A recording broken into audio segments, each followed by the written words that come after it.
Evo ribe, evo pogledajte, ovo trebate snimiti. Pogledajte, molim vas, snimite ove male cipe.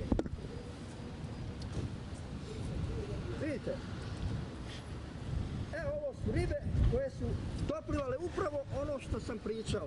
Znači kroz šahte, kroz potis mora. Znači vraća se more ovamo, šahte kljuva. Evo vidite ove ciple, pa to ljudi sad za ne vjerovati, eno ga. Evo, to je to. Ne trebamo pljuvati po gradu, po gradskim ocima. Ljudi moji, mi smo osuđeni. Mi smo druga Venecija kad su velike juge i velika kiša. Evo.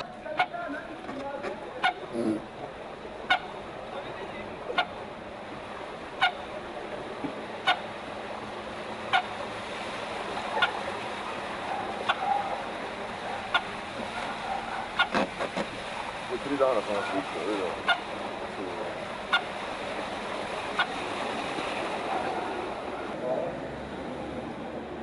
Da je to nekakvi, kako uzmemo,